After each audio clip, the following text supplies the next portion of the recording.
Hi everyone, and welcome back to Octopus Builds, where we are building out the Trident project for the fictional company Octopet Shop. My name is Bob Walker, and I am a technical director over here at Octopus Deploy, and today I want to talk to you about staging deployment patterns. So let's take a brief overview as to what's happening right now with our deployment process. At a super high level, what's happening is during a deployment, Octopus Deploy will update the load balancer, the ingress controller, whatever the case you want to call it, to point to a maintenance notification app offline. During that time, Octopus Deploy is deploying the application, and any sort of engineers or anyone who needs access to it can access the application using some sort of direct URL, some sort of IP address, whatever the case may be. And for the most part, this has been working for the deployment team. However, it has now reached a point where they want to have not so much maintenance offline. They want to keep the downtime to an absolute minimum. And that is one of the downsides of this pattern, is that during the deployment, which we have modeled here, after step 2 runs, step 3, 4, 5, 6, 7, 8, 9, and 10, while that's running, that you are encountering an outage. And depending on how long that verification takes, specifically step 9, and I'd also say step 7, those seem to be the two heaviest hitters in terms of deployments, that can take quite a bit of time.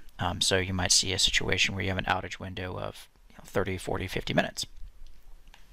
And from the development team's point of view, they're not really happy with something like that. They think that they have reached a point where they can run multiple versions of the application, and now we can start talking about the staging deployment pattern, because we don't need to have a maintenance mode anymore. So what's going to happen? Well, let's take a look. So I put together a quick diagram kind of walking you through what's going to happen. So during a deployment, Octopus Deploy is going to be deploying out the new version of the application. It's going to deploy to the same database, and then after it's finished deploying, it will allow the user to come in, excuse me, not the user, engineers, QA, whoever, they can come in and they can verify the V2 version of the application. It might be, like, say, in a staging slot, if you're using, say, Azure Web Apps. It could be something else that you're leveraging to basically be able to test out that second version of the application. While that's going on, the users are happily using the V1 version of the application. Happy days, no problem whatsoever. So in order for this to happen, you need to have the capability to either clone the database, which is not probably going to happen, just because while users are in the system, it's really hard to keep those databases in sync. Or much more likely, you might end up in a situation where you have to have the same database, and you have to, the database changes in the code, they have to be able to support both versions of the database. So let's get everything set up, and let's talk through some changes that we're going to be making. Before I get too far ahead of myself, a few things that I've done off camera is I am now on a version of Octopus Deploy that supports config as code for variables. So I have gone ahead and I have updated my process to now store all the configuration, all of the project variables in source control. And you can see that here. So this is what the variables look like inside of source control. So those are now stored in source control. Items that are not stored in source control, like the sensitive variable type, you'll see this little icon that says it's not version controlled, because we don't store sensitive variables, at least at the time of this recording, in version control in any form or fashion. So, alrighty, so let's jump in and let's talk about how can we get a staging deployment slot up and running. Well, the first thing I want to do, or staging like deployment slot, and then what we're going to do after this is we're going to convert this over to do blue-green style deployments. So I'm going to actually create a new branch, and I'm going to call this staging deployment pattern, because I'm going to be making some pretty wholesale changes. And this is one of the advantages of having a having config as code, is I can do things like this and not affect the main branch or the main deployment process. I'm really happy that project variables have been added in there, because I have some changes that are going to be happening in this episode. So the first thing we need to do is we need to get rid of this step. This is no longer applicable because while deployments are going on, the load balancer is going to be pointed to the V1 version of the application. There's no reason to come in here and enable maintenance mode. So I'm just going to go ahead and nuke this.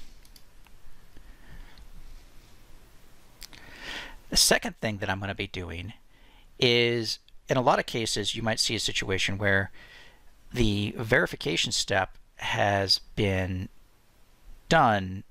The verification process is a manual process. And now with, say, this staged deployment pattern, maybe they've gotten to the point now where it has now been automated, which is great because now you no longer have to have this manual intervention. You can deploy to production and no one has to be online for something like this. So let's go ahead and I'm going to remove this as well.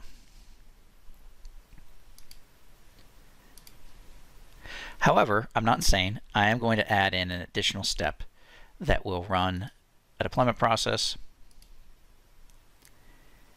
And what this is going to do is this is going to verify the application for us.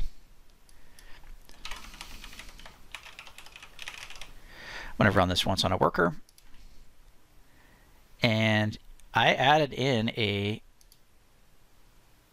variable now. So I can actually leverage a variable. So I'm pretty excited by that. Let's see if I woke it up. There we go. Okay, it doesn't see that. Well, I'm just going to use hosted Windows for now. Thought I added the variable and I must have been, I don't know what I was thinking. Okay, so runs directly on a worker, inline source code with package. And I'm going to go ahead and just plop in a script and we will get going with that. All right, I have popped in the script. So what it is doing here, it is basically getting a random number between 1 and 100, and if that random number is between 90 and 100, it will go ahead and it will fail the step.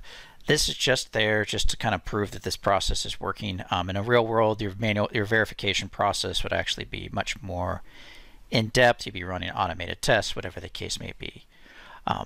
But for the purposes of this demonstration, that's all that really needs to happen.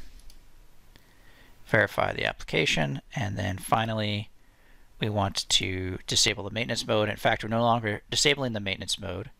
What we're going to be doing is we are going to be swapping, I'm just going to say update load balancer. That will direct traffic to the new version code. Now, one thing that's interesting, this is just the same as the disable step, is it will go ahead and it will, if this verify application step fails, manual intervention will get triggered. And then if that manual intervention is told to fail, it will never run this update load balancer. So what will happen is this will continue, the load balancer will continue to point to application V1 while V2 is remaining out there. People can then troubleshoot it. They can figure out what's going on, and happy days. So let's go ahead, and I'm going to go ahead and commit this. So updating the process to support staging pattern. Now, ostensibly, this is going to be really how blue-green deployments are going to work. And what we're going to do is, after this, is we're going to update to a blue-green style deployment. But I just kind of wanted to show you this is kind of the beginning of this. If you were, say, deploying to an Azure web app or anything along those lines, step 8 would be verify application in the staging slot on the Azure web app, and then step 9 would be swap the slot. It really is up to you as to what you want to do, but in general, like, this type of pattern can be followed by almost any type of web server that's out there right now. You can deploy to a separate folder, because that's ostensibly what we'll be doing here. We're deploying to a separate folder, do all the transforms, run all the database updates, then verify that application and have an ability to have the ability to connect to that new version of the application out on the web server. But yeah, so we have our deployment process now will support this, because until step number 9 runs, everything is being done behind the scenes. Now, a big part about this is you do need to make sure that your database is up to date and has the ability to run multiple versions of the code. I cannot stress that enough, especially in this type of pattern. If the database cannot support multiple versions of the code, then you're going to end up in a bad time. Either you're going to end up with errors, or you're going to end up with bad data or anything along those lines. So this does take a very disciplined approach to do something like this, especially once you introduce the database, but it is completely within reason if this is something that you want to do, especially if it's a situation where you are trying to keep your maintenance window to an absolute minimum. And you might see a situation where the verify application process runs and then it waits. Then maybe you wait. Maybe you have a manual intervention step, or maybe you have something else that sits here and waits, and you don't update the load balancer right away. You might update the load balancer on, say, a schedule at 9 p.m. Or at 8 p.m. later that night, and maybe you deploy in the middle of the day. You do all your verification. You notify everyone of the status, and this step runs in a separate runbook. It is completely up to you as to when you want to update that load balancer. It can be part of your deployment, or it can just be after the fact, because you want to verify for several hours, especially if it's a major production release. So again, it is up to you on how you want to do this. So that's what the deployment process would look like with a staging deployment pattern. I want to then talk a little bit about blue-green style deployments, because in a nutshell it's very similar, but there's going to be a slight twist. So the big difference between blue-green style deployments and what we're doing now is that application v1 is running on a set of servers, and application v2 is running on a different set of servers. And so you can kind of swap back and forth between the two that way. And maybe you want to be able to deploy to these new servers, and they're brand new servers. So maybe while blue is running, green is destroyed, and you spin up all new green servers. It is, again, completely up to you on how you want to handle that. Let's talk through what that involves within Octopus Deploy, because it's easy to set up, kind of hard to kind of visualize at times. So what I want to do is I'm actually going to come in here and I'm going to create a couple of additional environments. So I'm going to add a new environment called Production Blue. And then I'm going to add deployment target. So I'm just going to call you prod tenant blue 01 for roles, Trident Web, work pool's fine, including both. Yeah, that's fine for now. And then I'm just going to do all of my tenants. In real world, you probably want to be doing something like this, where you would have a tenant per. So you'd have a target per tenant or multiple targets per tenant, but I'm just trying to demonstrate what's going to happen. I'm just going to go ahead and add another prod tenant blue 02. And we want to add this production blue, same thing. And we just want to add, again, this is just for demonstration purposes only. You would not, or most likely would not, have multiple tenants assigned to the same deployment project. It's going to be the same deployment target. All right, so let's go ahead and add another environment. Now you might be wondering, why am I not just reusing production? And I'll get into that in just a little bit, because I think it is important to recognize that things don't occur in a vacuum. So I'm going to go ahead and add production green. Now imagine for a second that this was not the only application in this particular space. I think I'd call it tenant green. So this isn't this is, imagine that you have hundreds of different applications that are being deployed within this space, and so they all have access to the same set of environments, and they could have a bunch of things scoped to production, or they could just be very used to seeing production.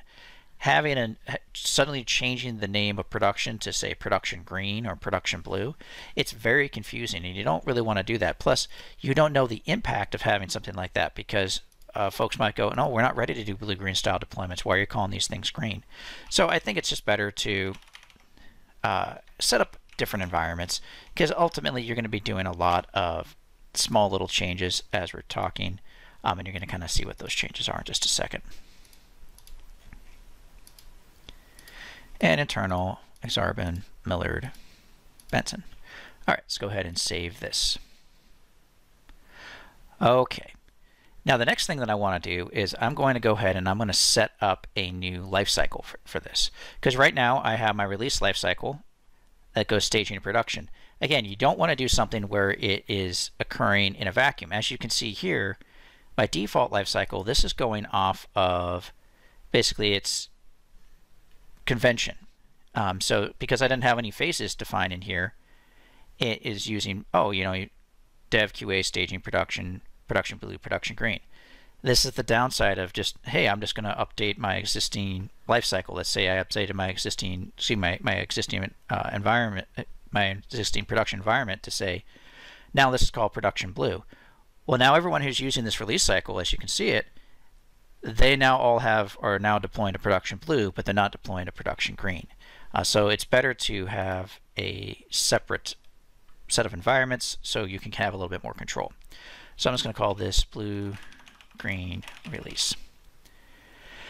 And we want to keep a limited number, release life cycle for blue, green deployments. So I'm going to add a phase. I'm just going to call you staging. Add an environment, staging.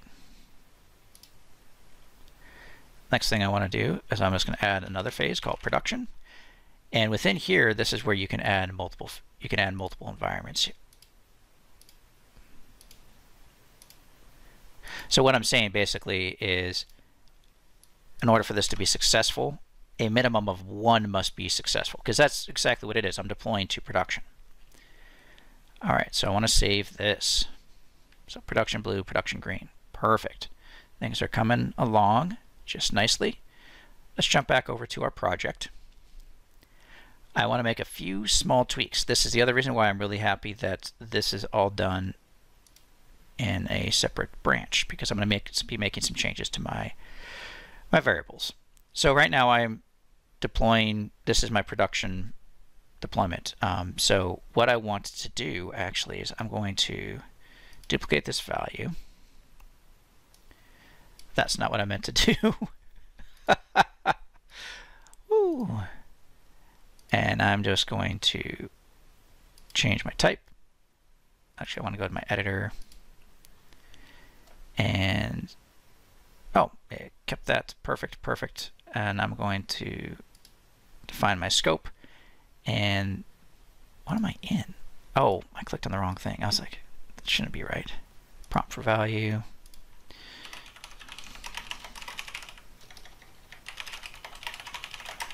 Now you might be wondering, why am I creating a separate variable for this? Well, it has to deal with what's currently in flight and what is, what's already been snapshotted and everything along those lines. And so I would say I'd almost argue creating a separate variable might make things a little bit easier, so you know when it happened, but it is completely up to you. I'm opting to create a separate variable just because it just makes my life a little bit easier. I'm going to do the same thing here, as I'm going to go ahead and duplicate this value, and I'm just going to use this for production blue, production green. Actually, what am I doing? I'm making this so much harder on myself. Oh my gosh. Sometimes it's just like, as you're recording, you just don't think about what you're doing, and you're just trying to talk out loud. I don't need to do this either. Delete this value. What am I doing? So let's go ahead and update the scoping to be production blue, production green. So why would I want to create a separate variable? That doesn't make any sense. All right, if you've been watching, you've probably been screaming at the recording, going, why are you creating separate variables? This doesn't make any sense. So what I've done is I wanted to keep my scoping, the production, as is for anything that's in flight, make sure I'm not going to break anything. At the same time, I want to make sure production blue and production green are going to work how I want it to work. So let's go ahead, and I'm going to go ahead and commit this in blue-green deployments. For variables, go ahead and commit this. All right. I'm going to make, oops, it's still committing. There we go. I'm going to make it one more process change inside of here.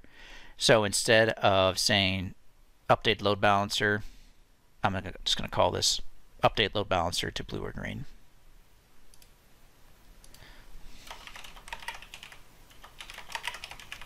Just to make things a little bit clearer as to what is happening. And then I'm just going to say updating load balancer to point to current environment equals, oh, what am I doing? Environment name, current environment. So what I'm doing is I'm just saying, hey, I'm going to update the load balancer to blue or green. I'm just adding a message saying, hey, I'm updating, I'm pointing to that, and say updating process for blue, green style. Now you might be wondering, you know, that's a lot of, if you have a lot of variables, that's a lot of variables you end up having to change. And yeah, you're right. But hopefully that's a thing that you only have to do once per project. It's not something you're going to be doing constantly. It also gives you a good chance to reevaluate your existing variables. Is this something that should continue to be stored in Octopus Deploy, or is this something that can be stored in, say, a configuration file or an alternative? Because I have a lot of opinions that no, I don't think you should have a whole lot of variables stored inside of Octopus Deploy. I think there are alternatives, especially for environmental specific variables. You should be storing in probably in either the source code via like config transforms, or using as environment variables or something along those lines. Having some sort of alternative to this, because again, it can get a little messy if you're trying to use Octopus Deploy as both your variable management as well as your deployment process tool. But that's just my personal opinion. It is completely up to you as to how you want to do this. All right. So we have updated this, we've updated that, and let's go to channels, because that's the last thing that I want to do. And I want to create a new channel, and I'm just going to call this release. Now you might be wondering, why am I not updating my existing channel? Again, it's about okay. It's about making sure you don't surprise people, but it's also about things that are currently in flight. So if I were to come into here and I were to suddenly, let's group this by channel, change the release channel to be staging and then production blue and then production green, well, that doesn't change the fact that 2.1.0 has already gone out, which it already has, but now 2.2, instead of going to production like it was expecting, now it's going to production blue and production green. This might be up to you, where you might make the decision going, you know what, I actually want to go to production blue for the first time, and we're ready to do something along those lines. I'd argue that because you've created a new deployment process, which we have, we've updated our variables, which we have, it should be a completely separate channel. And then let this channel kind of naturally fade itself away as you adopt more and more, and then eventually you can get to the point where you can delete these channels. Again, adopting blue-green style deployments, this is not something that you kind of just do on a whim. It is a concentrated effort across the board to make sure that it's a very safe and risk-free change. So let's go ahead, let's create a release.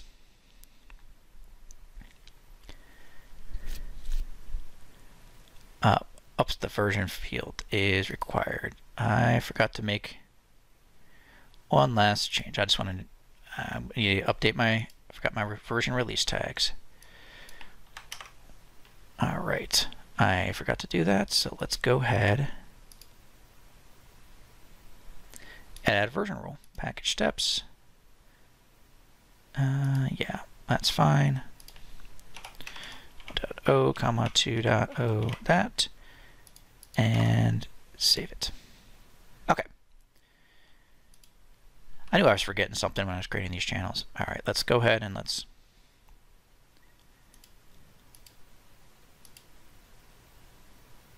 Alrighty. 1.2.3, version 2.2.1. I'm going to call this 3.0.0 to signify that this is a new, I guess, a new version, a new release.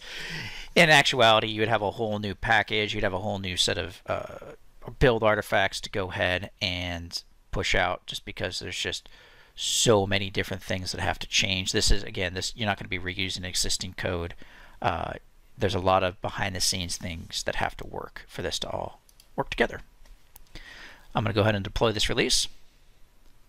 Select my internal testing tenant, and we should be off. So I haven't woke up anything, and actually, as I've been talking, it's taken me a little bit longer to record than I thought.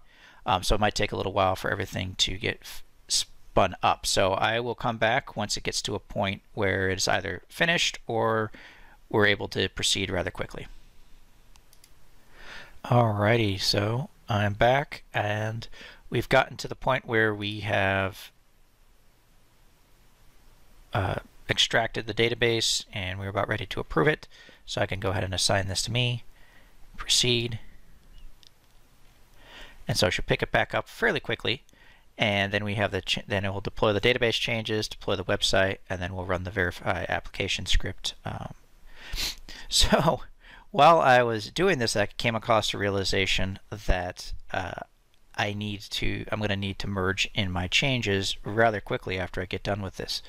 And the reason behind this is because the runbook that I'm using, Trident database, it leverages variables from here, specifically the connection string, and as you can see, we are scoped to specific environments, and because there's no variable value without scoping, what's going to happen is that when I attempt to push this up there, it's not going to be able to find a database name, or it's going to try to use project.database name.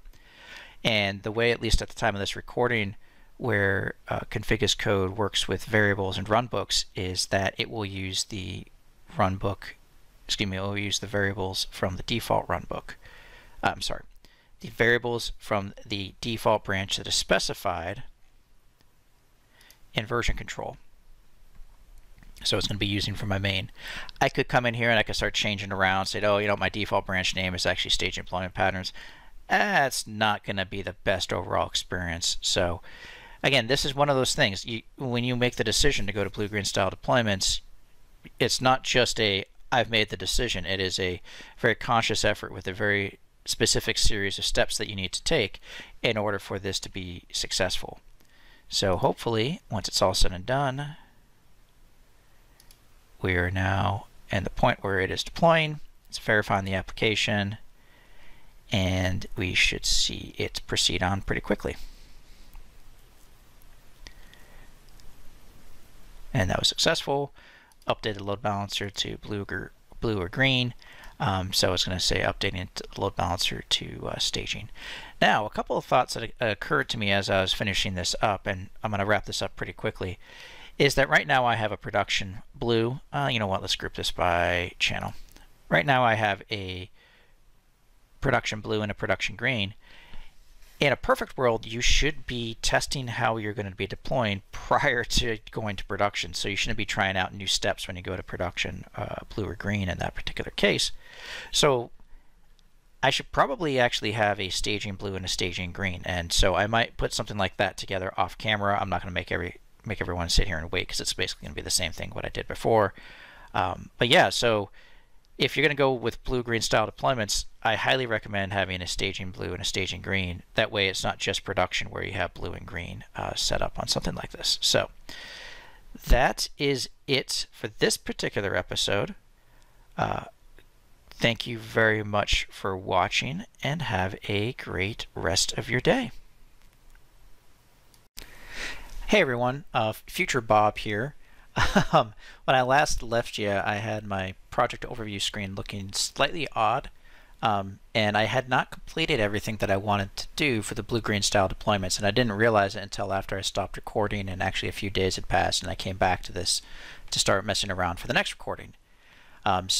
Let me walk you through some of the things that I've changed because it's kind of important so you're aware of what to do, and then we can go from there. So hopefully this isn't too long of an amendment because I know this video is already pretty long. So let's walk through really quickly a few things that I've changed.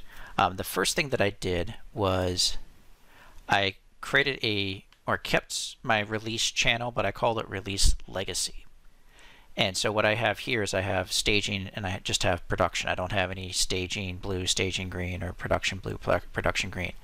And the reason why I wanted to do this because I wanted to talk through some scenarios in which you would want to slowly roll this out, because if you're doing something like with multi-tenancy like I am with my case, you may not have the capability to do blue-green deployments across all of your customers.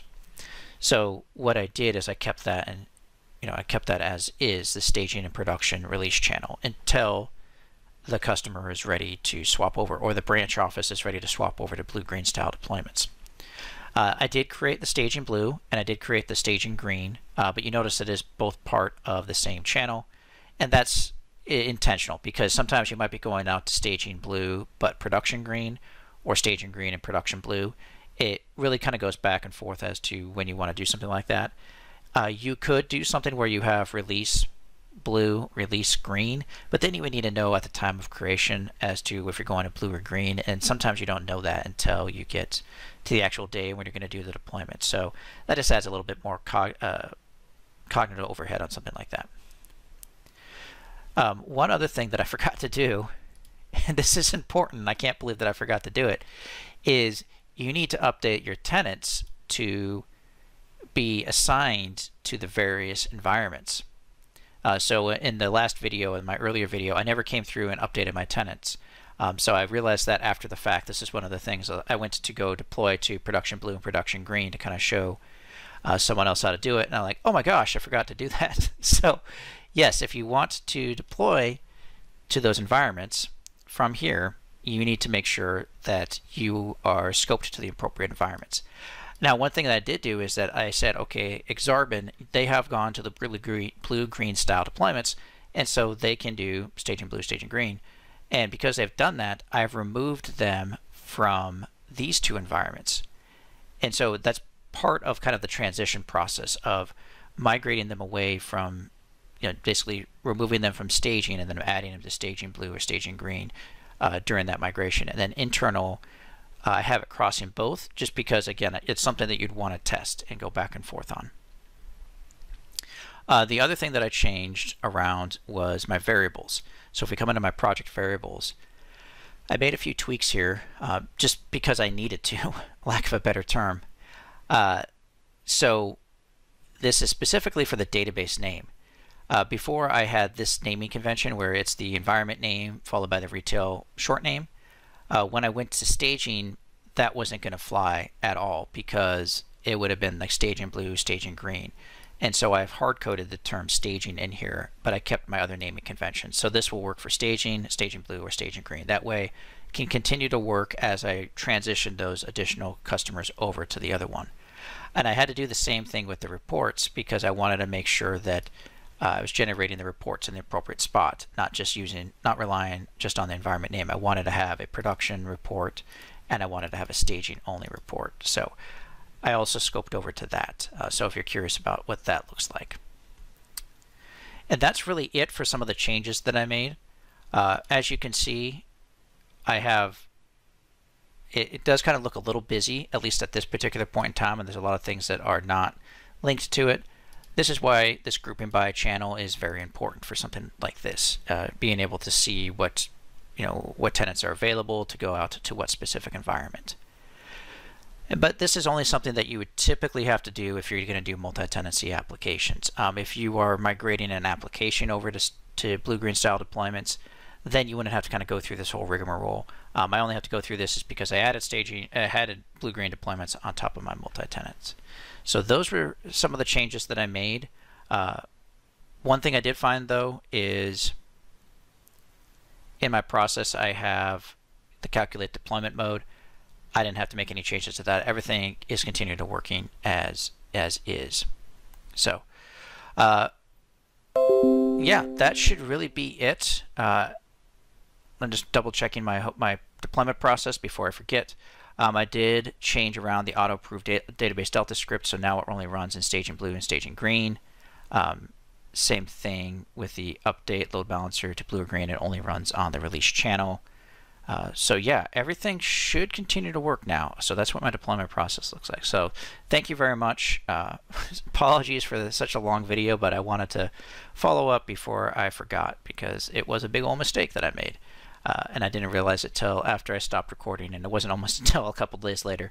If you were setting this up, chances are you probably want to run into this much sooner. But again, it's one of those downsides of recording and then watching the edit and then actually trying to do something with it. And like, oh my gosh, I forgot a bunch of things. So next week the next video we'll be covering out canary style deployments. So thank you very much for watching and have a great rest of your day.